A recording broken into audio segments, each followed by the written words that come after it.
Yeah, this one doesn't really need an introduction, now does it?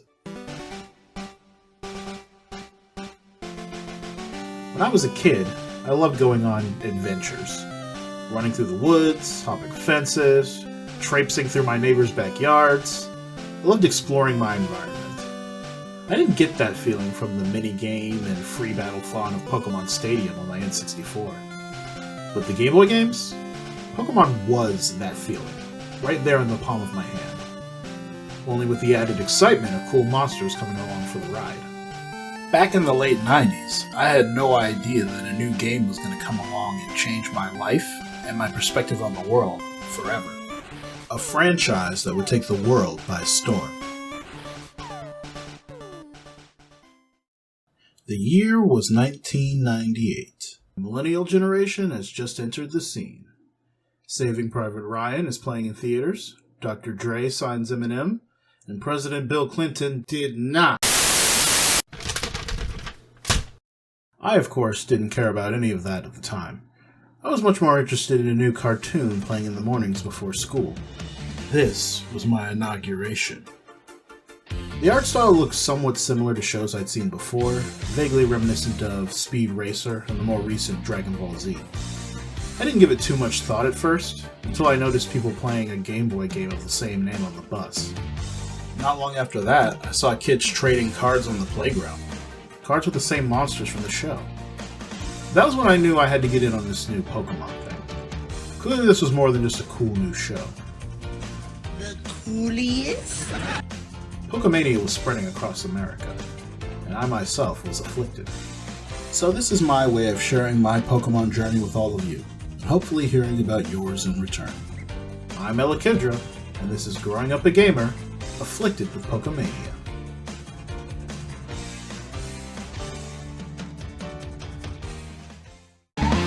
Who's that Pokemon?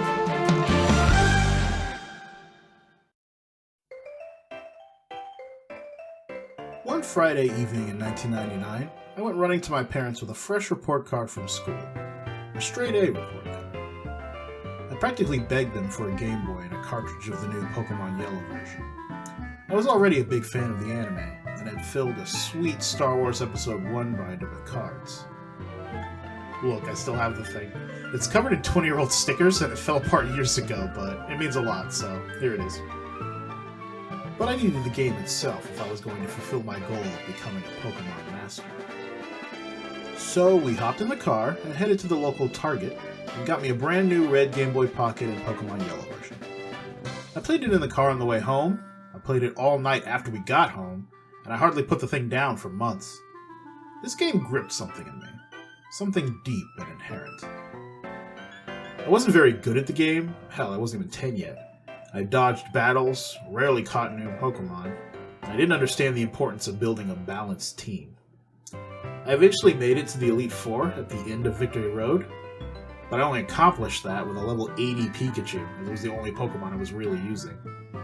And despite its strength, without an understanding of the importance of healing items, it would always faint before winning the game for us due to the sheer attrition of high-level Pokemon that resisted electric types. I tried and tried, but no matter what, I just couldn't brute force my way through winning the game. Sadly, it would take me years of playing and a much deeper understanding of RPGs before I finally managed to tame the Kanto region.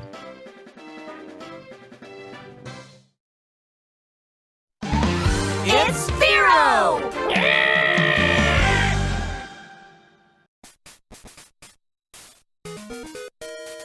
Video games are an escape. They're a way to step out of our own lives and our own problems to give us a break from the trials and tribulations of reality. I believe that as gamers, we all have that one comfort game that serves as the ultimate escape. It takes us back to a special time in our lives when our lives were simple, our struggles minimal, and our minds at ease. For me, that game is Pokemon Silver. In the 4th grade, I was finally old enough to really understand Pokemon. I learned how to use more than one Pokemon, and I fell in love with the designs of Kintsugi Mori, Pokemon's primary art and character designer. His work was alive in a way that other characters weren't, in the way that they grew and evolved alongside you. Ampharos, Quagsire, and Typhlosion were as much my allies as my real-life friends. I even started drawing my own series of monsters based on his work. My Pokemon were like my companions through my adventures in the Johto region. Johto is based on the Kansai region of Japan, and it shows. The temple architecture, the peaks and valleys overflowing with lush trees and burbling water features. Johto is a peaceful region. Quiet, but rife with fascinating history and intricate corners to explore.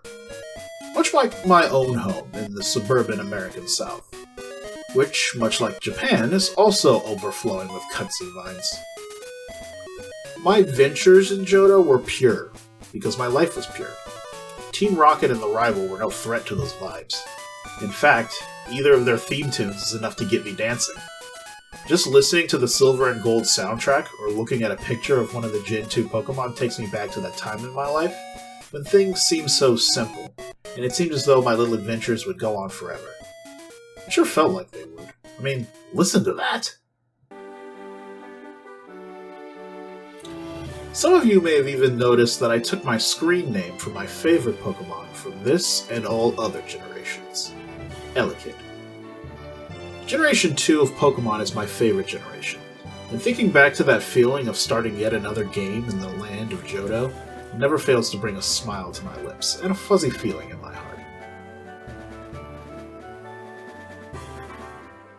Who's that Pokemon? Pokemon was always there when I needed it. Believe it or not, I was kind of a nerd in school. I wasn't what one would have considered cool until high school and college. Then again, I stopped considering what other people might think is cool pretty early on. Bazinga, I don't care. I had my own interests, and whatever other people thought was cool is no concern of mine. Never was that more evident to me than in 5th grade. 4th grade was a wonder year for me as a kid. I had a bunch of friends, school was a cakewalk, and I was cruising along playing Pokemon Silver and Crystal. 5th grade was the opposite. I still had straight A's that year, but as for the rest...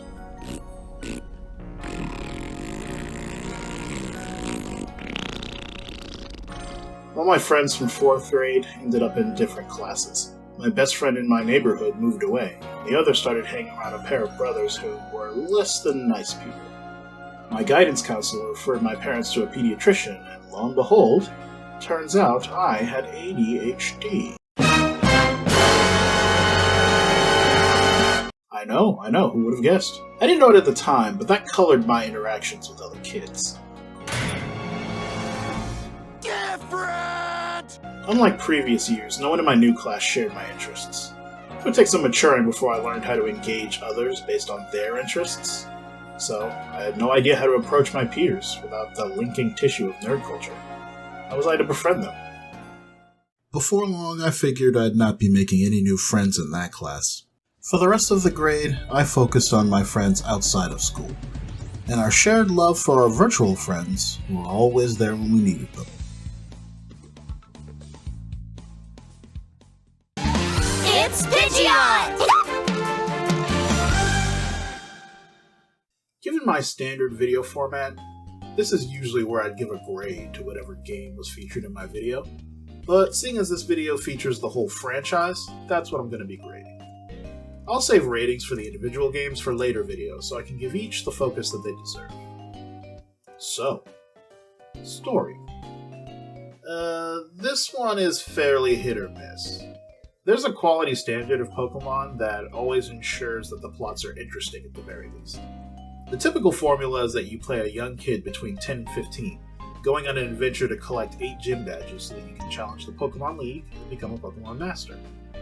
Along the way, an evil team of some sort that misuses Pokemon hampers your adventure and endangers the overall status quo of whatever region the game inhabits, usually by interfering with some long-dormant legendary Pokemon. These can be fairly hit or miss based on the team in question. Some are just thugs who want to make money and cause general mayhem. Others see themselves as benevolent actors saving the world through their heinous actions.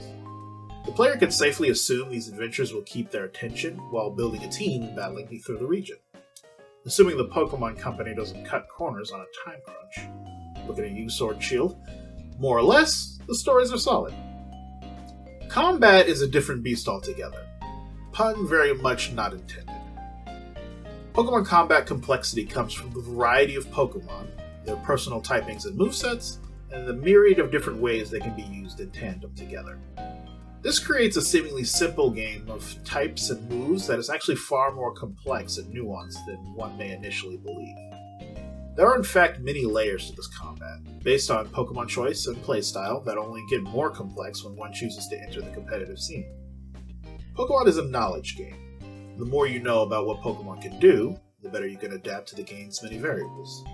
Sadly, the games are much more meant for kids than adults, so difficulty can leave a lot to be desired. Old hats of Pokemon often find the new games to be far too easy, which begs the question as to why Pokemon doesn't include difficulty mode already, considering how big their adult audience is. Come on, Game Freak, I'm literally begging you. These games are well structured. As I mentioned before, they are family formulaic, but that's as much to their credit as their detriment. You know what you're getting with Pokemon. You can be sure your experience will contain all that catchy, battly Pokemon-y goodness every time. And over the years, there have been several quality of life changes to improve the experience by making competitive more accessible, and post-game more able to keep us entertained for months after completing the story. I rarely start a new game after beating the main story these days, because I have so much fun with raids and DLC. They're the games that keep on giving.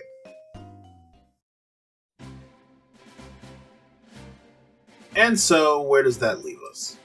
I'm giving Pokemon a pass plus. Clearly they're doing something right to keep growing the fanbase while bringing us old heads back again and again. They get a B- in story overall, since they aren't consistently good, but the quality standard keeps us immersed in the setting. A+ in combat, because although they started out rocky, they balanced and perfected the system over time. If you're not loving it, it's probably because you're not being sufficiently challenged by the NPCs. Which brings us to structure, with an A-. The Pokemon formula is tried and true. No notes. Well, one note. There are a few provisos, a couple of quid pro quo. They're too friggin' easy. For the love of God, give us difficulty modes already. Pokemon isn't the same game it was when I was a kid. It's all that and more. No matter what, I can pop in Pokemon and be transported to an adventure that titillates the imagination and warms the heart.